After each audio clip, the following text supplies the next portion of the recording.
हर एक बात है दिल दिमाग के अंदर उलझन बड़ी ना रहे, आपका मन ऐसा सुलझ जावे, फिर कहीं पर भी कट्टरवादता नहीं रहेगी कि ये अलग है और ये अलग है। राम जी के मंदिर में जो जाएंगे वो हिंदुइज्म वाले हैं, महावीर स्वामी जी के मंदिर में जाएंगे वो जैनिज्म वाले नहीं। और जैनिज्म हिंदुइज्म बनाया किसने?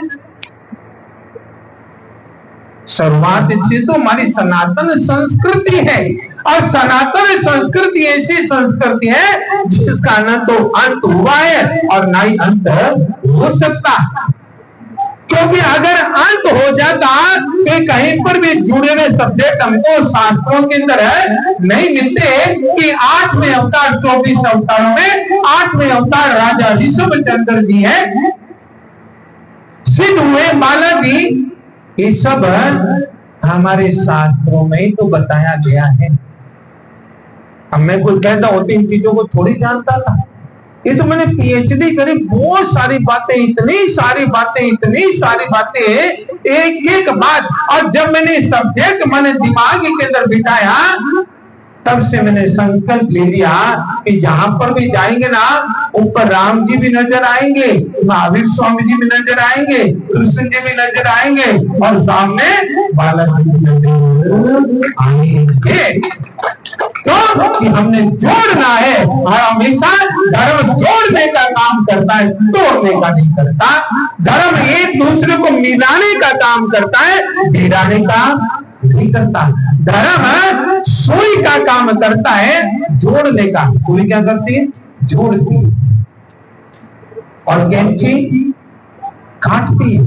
हमने सुई का काम करना है, कैंची का काम नहीं करना।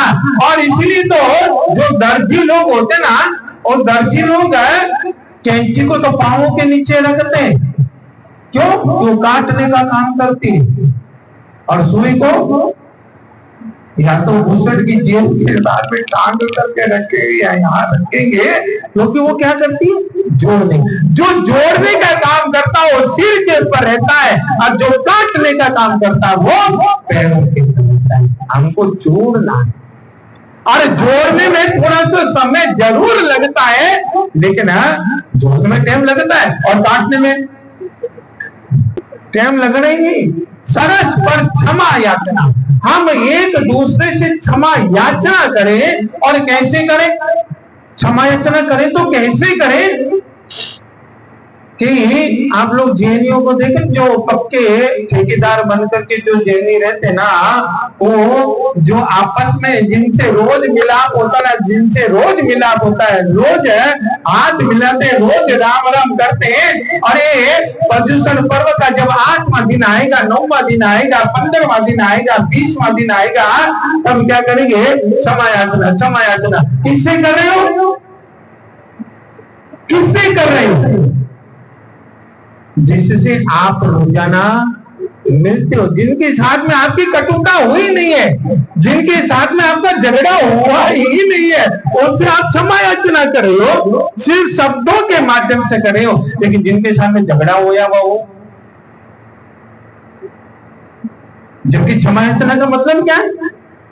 जिनसे साल भर के अंदर झगड़ा हो गया है, उससे क्या करनी है? क्षमा याचना करनी है। उसको तो रिजेक्ट कर रहे तो रिजेक्ट ही रहेगा, वो सेलेक्ट हो ही नहीं सकता। लेकिन हमारे साथ में कहते हैं उसको सेलेक्ट करो जिसको आपने क्या कर दिया है? 6 महीने पहले, 8 महीने पहले, 15 महीने पहले आपने जिसको रिजेक्ट कर दिया, किसी भी बात को लेके, छोटी छोटी बातों के कारण तो हमें एक दूसरे को रिजेक्ट कर देते हैं। उसको हमने क्या करना? वापस जिसको डिलीट कर दिया उसको वापस सेलेक्ट करना, वापस सेव करना है। और अगर आपने उसको वापस सेव कर लिया तो आपने क्षमा याचना सही तरह से कर ली। लेकिन आपने रिजेक्ट ही रखा तो कोई भी सिर्फ शब्दों से, जैसे मैं कई बार कहता हूं कि तोते को राम राम रटा दिया, राम राम रटा दिया, तो जो कोई आवे, दुश्मन आवे तो भी राम राम, पशु आवे तो भी राम राम, हर कोई घर का, परिवार का, बाजार का रिश्तेदार का कोई भी व्यक्ति उसको राम राम राम राम कहता चला जा रहा है। इस वजह से रट्टा रटा दिया गया कि प्रदूषण पर्व आएंगे, 8वां 9वां दिन आएगा, आप सबको क्या करना है, करते रहते हैं। और जब अंदर झांक करके देखते हैं तो जिससे करनी होती उसे तो उसे करते ही नहीं, करते ही नहीं। बरनाला के अंदर है मेरा चातुर्मास 2008 के अंदर है, तो मेरे तो परिवार है, जैसे जगमोहन जी जैन साहब है, मामन जी जैन साहब है, नरेश जी जैन साहब है, पीछे है तो ये सारे अग्रवाल। यहाँ पर ओसवाल तो कोई है नहीं, अग्रवाल जन्मजात है, ओसवाल जैन हो सकते हैं लेकिन अग्रवाल तो सारे है। उनको जैनिज्म के माध्यम से संतों का सानिध्य मिल गया तो जैनिज्म को फॉलो करने लग गए, या गुरु धारण कर लिया तो फॉलो करने लग गए। लेकिन जन्म जान तो आप लोग सारे अग्रवाल हैं। और उस समय एक परिवार मेरे पास में बरनाला से आता था, वो भी पीछे मैंने कहा रजबिया प्रदूषण पर्व आए और मेरे को पता, क्योंकि प्रदूषण पर्व आते 40 दिन के बाद में, कब चातुर्मास शुरू होता है उसके 40वें दिन पर प्रदूषण पर्व आते हैं। तो 40 दिन में पता चल जाता है कि शहर का माहौल है, नहीं पता लगता। अब मैं मानो ऊपर बैठा रहता हूँ तो क्या मेरे को पता नहीं चलता कि बाहर सोनीपत के अंदर क्या हो रहा है, पता चलता ही है।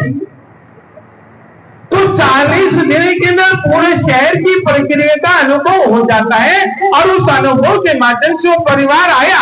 मैंने कहा रजबिया समस्या आ रही है, क्या महाराज आ रही है, सबसे क्षमायाचना करूंगा, लेकिन मेरे घर के अंदर 8 दिन की तपस्या करी है एक परिवार के सदस्य ने, और 8 दिन की तपस्या पानी के बगैर करी है, 8 उपवास किए, उसको हम लोग 28 कहते हैं। तो जिस दिन पार ना होगा उस दिन आपको जरूर आना। जैसे हमारी मैया पुष्पा देवी जैन साहब ने 31 आइंदर किए, दिन की पारना की व्रत को खोलना, जो व्रत को खोलना होता है उसको शास्त्रीय शब्दों में उसको पारना कहते हैं। तो पारने के लिए आपको आना है। मैं इनके भी कर गया था, पारना इनका था, तो मैंने कहा ठीक है मैं आऊंगा। लेकिन एक बात मैं तेरे से पूछना चाहता हूं कि जिस दिन मैं आऊंगा उस दिन तो सबको तो बुलाएगा, रिश्तेदारों को महाराज बुलाऊंगा, ये तो नॉर्मल पॉइंट है। लेकिन उस दिन आज 6ठा दिन है, प्रदूषण का 6ठा दिन था, उस दिन उसने मेरे को निवेदन किया। मैंने कहा आज 6ठा दिन है, 7वां गया, 8वां गया, 9वां दिन आएगा मैं तेरे घर आऊंगा। लेकिन 8वें दिन संवत्सरी का प्रतिक्रमण करते हैं, उस समय क्षमा याचना की जाती है। उस समय तो किसकी से क्षमा याचना करूंगा, सारों से करूंगा। बुरा चौड़ा होकर के बोले मैं सारों से करूंगा, सारों से माफी मांगूंगा। मैं तो चल अच्छी बात है, सारों से माफी मांगना। लेकिन धीरे से मैं तेरे को एक बात पूछना चाहता हूँ, अपने कमरे में कोई भी है नहीं, तू और मैं हूं या परमात्मा देख रहा है, लेकिन मैं तेरे से पूछना चाहता हूँ, तेरा जो छोटा भाई है जिन्हें को तो फॉलो कर रहा है, तेरे घर के अंदर 8 व्रत किए हैं, जो तेरा जो छोटा भाई है उससे तो क्षमा याचना करेगा? नहीं महाराज उससे क्यों करो? अरे कमाल ही कर दी तूने, जब तू मेरे में सबसे क्षमा याचना करूंगा, मेरे को तू घर में बुला रहा है, मैं तो तेरे घर में तभी आऊंगा जब तेरा छोटा भाई भी तेरे घर के अंदर आएगा। मेरे को पता लग चुका था कि प्रॉपर्टी का डिस्प्यूट है, और कितना, एक छोटा सा टुकड़े के पीछे कोर्ट के अंदर केस चल रहा है, छोटी सी बात के पीछे एक मैंने जब वो सारा मेरी जानकारी में आया, सिर्फ छोटा सा ही प्लाट था, 10/18 की दुकान का टुकड़ा था। अब 10/18 ही गए, फुट की दुकान का टुकड़ा कितने रुपए का होगा? 2 लाख का, 5 लाख का, 50 लाख का, 1 करोड़ का, 2 करोड़ का, 5 करोड़ का, आगे से 50 करोड़ मान लो। मैंने उसको समझाया, मैं कहा हद से तू 50 करोड़ को मान ले, लेकिन अंदर जो किडनियां है, अंदर जो लीवर है, अंदर जो हार्ट है, अगर तेरा हार्ट फेल हो जाए तो अगर तू उसको लगाएगा वो स्प्रिंग वाला छल्ला तो कितने रुपए का लगेगा? 2-2.5 लाख का लगेगा ही। पूरे शरीर की अगर हम वैल्यू समझे तो बहुमूल्य है। मानु सत्तम खूब दुर्लभ। प्रभु महावीर स्वामी जी कहते हैं कि मनुष्य जन्म दुर्लभ है, इससे दुर्लभ कोई दुनिया के अंदर है योनि है नहीं। और इतना बहुमूल्य शरीर हमको मिला है और उसके अंदर तेरे को 10/18 के टुकड़े के पीछे तुम उसके घर के अंदर उसके भाई के ऊपर केस कर रखा है, और वो भी तेरा छोटा भाई है। और इतने लड़ाई झगड़े के अंदर हाई कोर्ट तक तुम लोग पहुंच गए हो।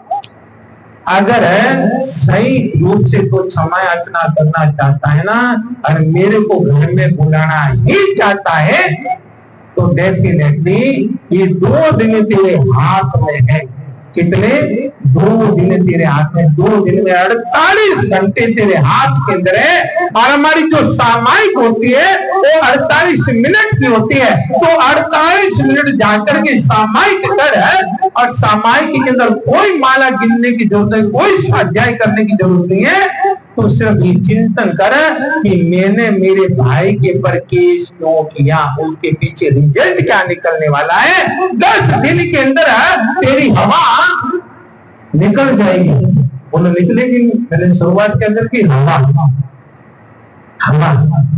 जो फुटबॉल की गेंद होती ना, आप लोगों ने देखी होगी, फुटबॉल की गेंद की तो हवा भरी होती ना, कोई इधर धकेलता है, कोई इधर धकेलता है, कोई इधर धकेलता है। और वो धकेलने के साथ साथ में एक बच्चे ने पूछा ये बॉल का क्या कसूर है, इसका क्या दोष है, कोई इधर धक्का मारा, कोई इधर धक्का मार रहा है। तो मेरे जैसे संत ने कहा इसको धक्का खाने के पीछे कारण एक ही है, इसके अंदर क्या भरी हुई है। अगर ये हवा निकाल दो तो, और आपकी हवा निकल जाए तो,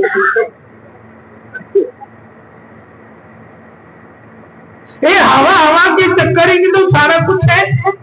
आप कहते मेरे शहर के अंदर हवा चल रही, काय की हवा चल रही, कैसी हवा चल रही है, 1 सेकंड में नहीं लगता हवा निकलते हुए, और व्यक्ति धरा का धरा नहीं जाता है। मैंने कहा राजवे 48 मिनट है तेरे पास में, इतनी हवा ना रख। अगर हवा रखनी है तो परमात्मा की हवा रखता है, तो तेरा कल्याण कर देंगे। ये लड़ाई झगड़े के अंदर 2 दिन है, 48 घंटे तेरे पास में। सीरीज में बता रहा हूं, उस भाई ने तत्काल ही, बड़ा भाई था लेकिन छोटे भाई के घर के अंदर जाकर के गेट खड़खड़ाया। पहले तो छोटा भाई पूरा अच्छी तरह से गर्म हुआ कि तू मेरे घर के अंदर कैसे आ गया।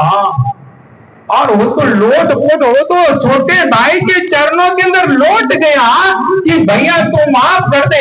एक बड़ा भाई छोटे भाई के चरणों में झुक जावे, मत्था टेक देवे। और आज जितने भी मैंने केस कर रखे सारे केस 2 दिन के अंदर मैं वापस ले लूंगा। कोई वकीलों को फीस नहीं तू देगा और ना ही मैं दूंगा। और देखते देखते देखो मेरे रोंगटे खड़े हो रहे। परसों मेरे जीवन काल की घटना का मैं सुना रहा हूं, और देखते देखते दोनों भाई मिल गए, और 2 मिल के तो सारी भाई ने सुप्रीम कोर्ट की न्याय कोर्ट सारी मेरे चरणों में ला करके रख दी। और मैंने कहा आज तुम लोग पक्के क्या हो, भगवान राम कृष्ण महावीर के सत्य पक्के उपासक बने। सिर्फ हम लोग बिना कारण से छोटी छोटी बातों में इतने उलझ जाते हैं, इतने उलझ जाते हैं। मेरा नाम नहीं हुआ, मेरा ये नहीं हुआ, मेरा ये ना। तेरा है क्या दुनिया के अंदर? है कुछ भी तो नहीं ना। 1 सेकंड के अंदर, मैं बार बार तो ये कहता हूं, 1 सेकंड के अंदर हवा निकल जाएगी तो तेरा मेरा सब कुछ ही रह जाएगा। चाहे आप जैनिज्म को फॉलो करो या ना करो, कोई मतलब नहीं। राम जी को फॉलो करते हो तो राम जी के बारे में चिंतन करना है। कृष्ण जी को फॉलो करते हो तो कृष्ण जी के बारे में चिंतन करना है। बालाजी को फॉलो करते हो तो उनके बारे में चिंतन का, जब चिंतन की धाराओं के अंदर आपका मन लग जाएगा तो डेफिनेटली प्रभु श्री रामचंद्र जी ने अपनी गद्दी को छोड़ करके 14 वर्षों के लिए कहां चले गए? वनवास चले गए। बात जो लिखा है हक के अंदर वो कहीं पर भी जाने वाला नहीं है, और जो नहीं लिखा है कहीं से भी आने वाला नहीं। और ले भी लेंगे किसी कारण से तो किसी न किसी रास्ते से निकल ही जाना है।